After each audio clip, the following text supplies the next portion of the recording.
All right.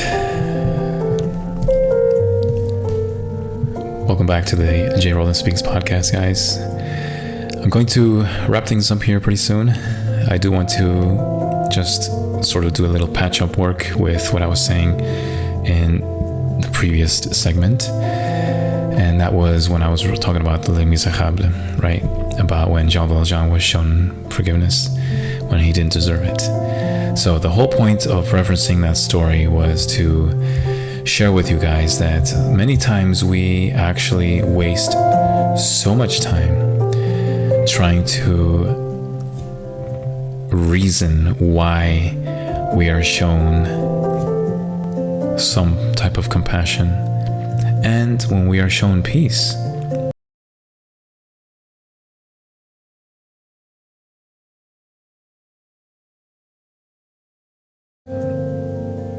Preserving,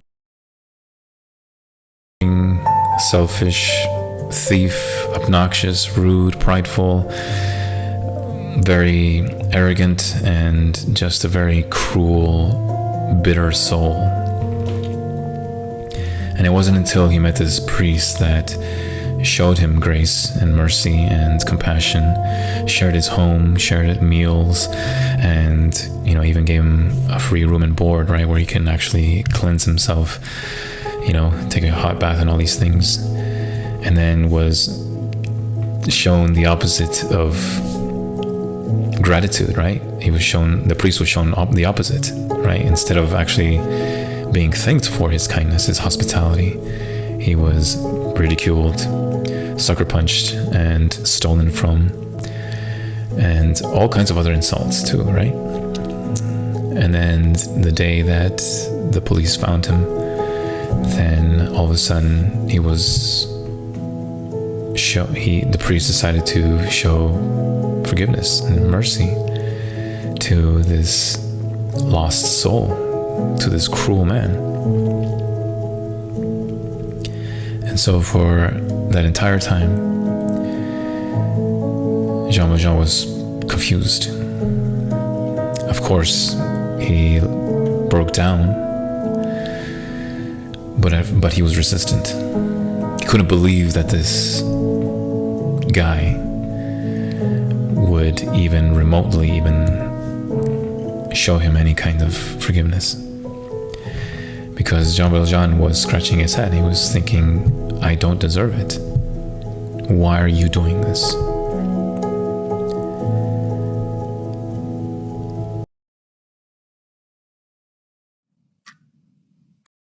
To Jean Valjean, why? He proceeds to go to his cupboard where the rest of the silverware was and stuffs it in his little knapsack. And as he was doing it, Jean Valjean was crying. And he tells him, from this day forward, you will go and only do good. Because my Father has shown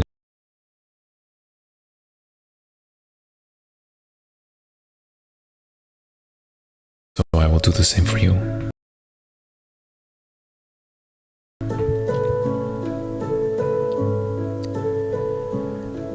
So let's not waste time trying to understand why someone who is peaceful is showing us peace, and instead try to accept it instead. You see, this is the point of the Tagore poem that I just read, Peace in My Heart, because he, in this poem, and the speaker of the poem, is accepting the peace that comes with true understanding of where your situation is and where it's going. And so that's what I want to end this live with. I want to read a passage here.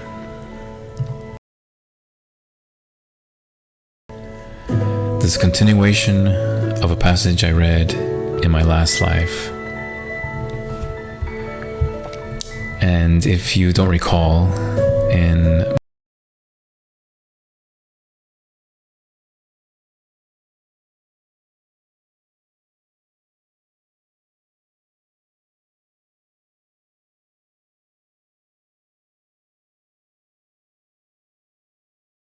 (16) is a continuation of this, and Jesus is actually talking to his disciples and also to ready them of things to come. And this is a really wonderful passage because it talks about this true nature of peace. Because as I said before, guys, at the beginning of this live, I had urged you to maybe not think of peace as something that where you go and dwell by yourself all the time.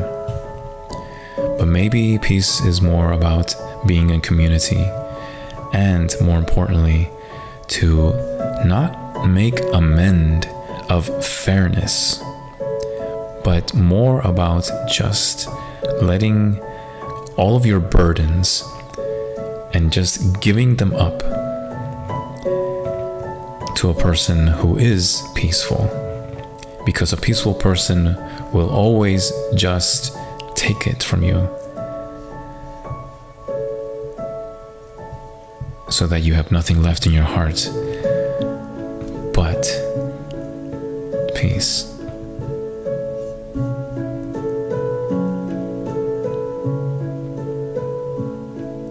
So let's read John 16 together. All right, here we go.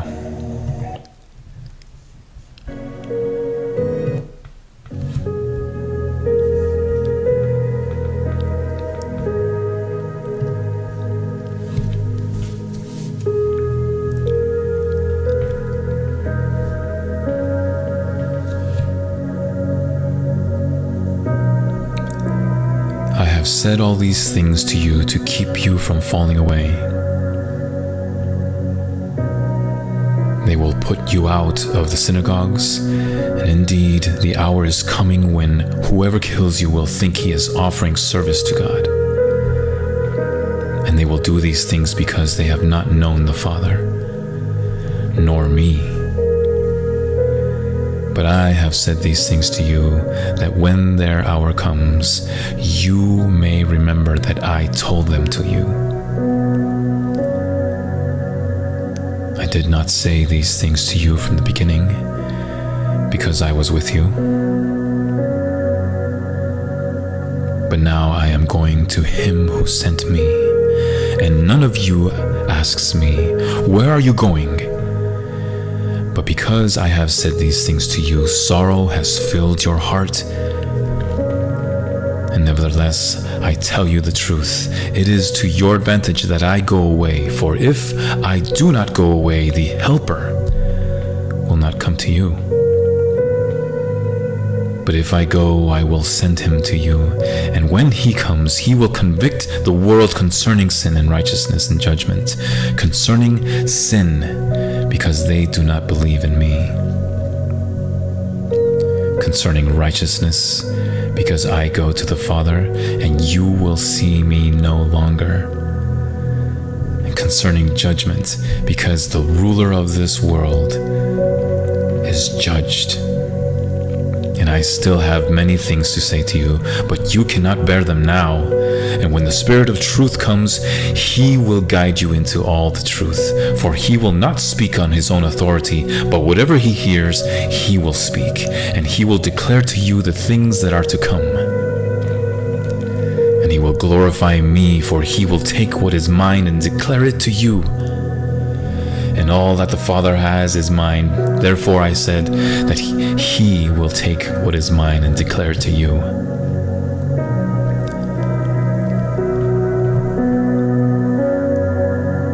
A little while, you will see me no longer. And again, a little while, you will see me. So some of his disciples said to another, "What is this that he says to us? A little while and you will not see me, and again a little while and you will see me, and because I'm going to the Father?" So they were saying, "What does he mean by a little while? We do not know what he is talking about." Jesus knew that he wanted to ask them, so he said to them, "Is this what you are asking yourselves? What I meant by saying, 'A little while and you will not see me again'? A little while and you will see me? Truly, truly, I say to you, you will weep and lament, but the world will rejoice, and you will be sorrowful, but your sorrow will turn into joy. When a woman is giving birth, she has sorrow because her hour has come. But when she has delivered the baby, she no longer remembers the anguish for joy that a human being has been born into the world. So also you have sorrow now. But I will see you again, and your hearts will rejoice, and no one will take your joy from you. And in that day you will ask nothing of me. Truly, and truly I say to you, whatever you ask of the Father in my name, he will give it to you. And until now you have asked nothing in my name. Ask and you will receive, that your joy may be full. I have said these things to you in figures of speech, and the hour is coming when I will no longer speak to you in figures of speech, but will tell you plainly about the Father. And in that day you will ask in my name, and I do not say to you that I will ask the Father on your behalf, for the Father himself loves you, because you have loved me and have believed that I came from God, and I came from the Father and have come into the world, and now I am leaving the world and going to the Father." And his disciples said, "Now you are speaking plainly and not using figures of speech. Now we know that you know all things and do not need anyone to question you. And this is why we believe that you came from God." Jesus answered them, "Do you now believe? Behold, the hour is coming, and indeed it has come, and you will be scattered, and each to his own home, and will leave me alone. And yet I am not alone, for the Father is with me. I have said these things to you, that in me you may have peace.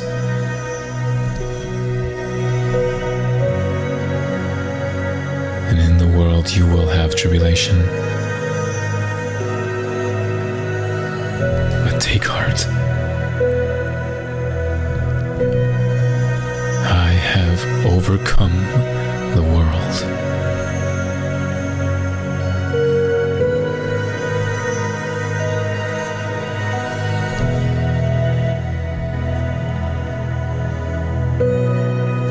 No matter what your situation is, no matter what your ambience is around you, no matter how much pain you've endured or caused,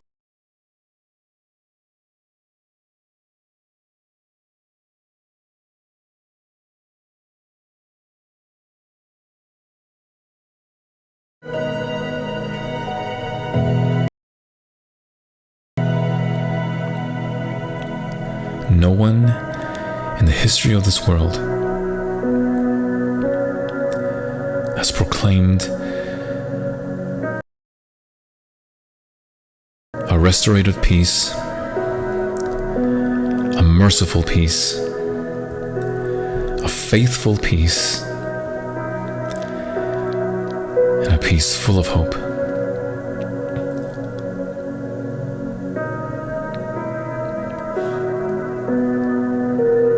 The Son of God himself, Christ Jesus.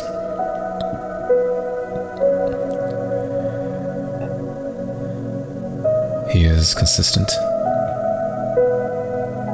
He is loving. He is faithful.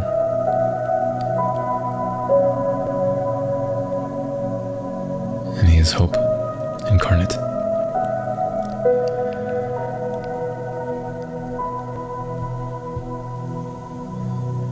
This is where peace dwells.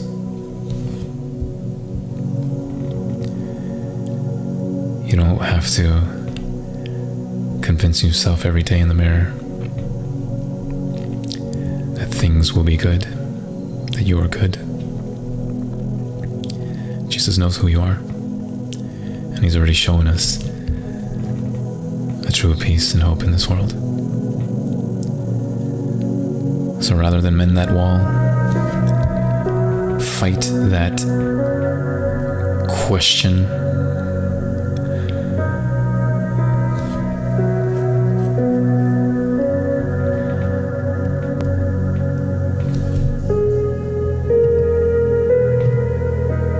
rather than isolate yourself.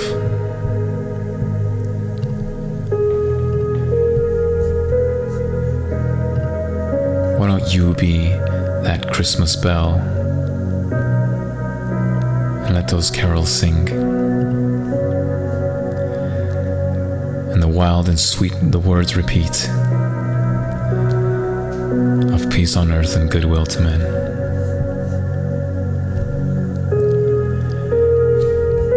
And as Henry Wadsworth Longfellow ended his wonderful poem,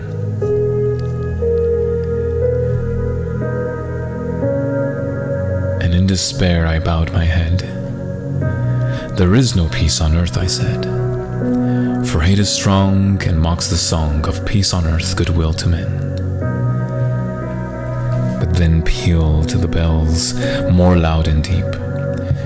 God is not dead, nor doth He sleep. The wrong shall fail and the righteous prevail, with peace on earth, goodwill to men.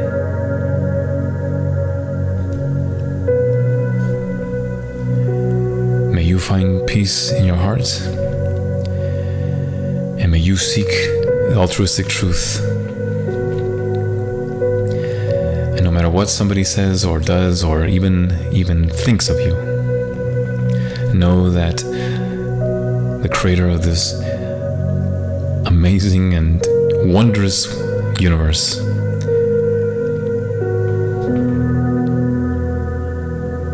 still thinks of you.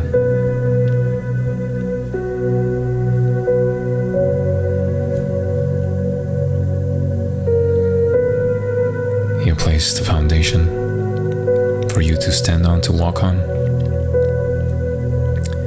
to be restored, to be shown grace, peace,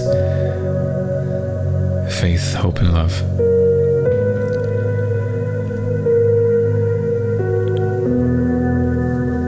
May you find that absolute truth. And I hope that you will be able to stand in the presence of God one day. And you will know when that happens. Because peace will reign in your heart. Yesterday, today, and for days to come.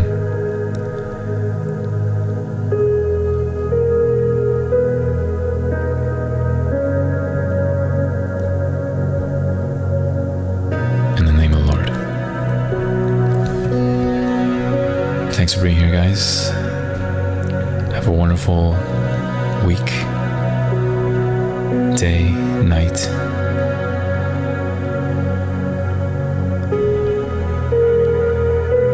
And if I don't see it again, this has been a wonderful, humbling episode. Thanks for being here. And don't forget, if you like this content, go to Spotify, follow me there, and enjoy the rest of the podcasts. Take care, everybody. Buenas noches. Un abrazo para ustedes. Que Dios los bendiga, que Dios se guarde. Y en el nombre del Señor, espero que tú puedas tener una relación con Él.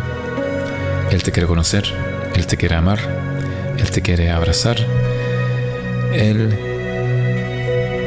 mandó a su Hijo Jesús a perdonarte.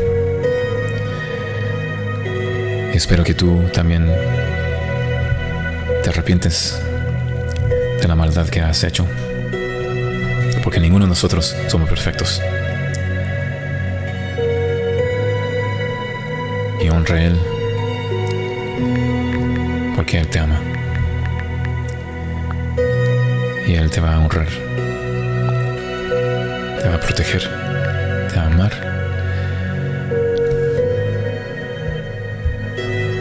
Y te va a mostrar el verdadero amor y paz en tu vida. En el nombre del Señor. Good night, everybody.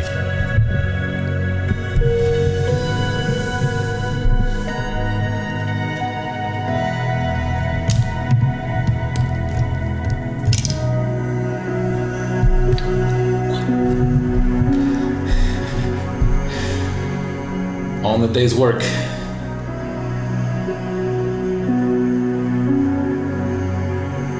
That's my clocking out, by the way.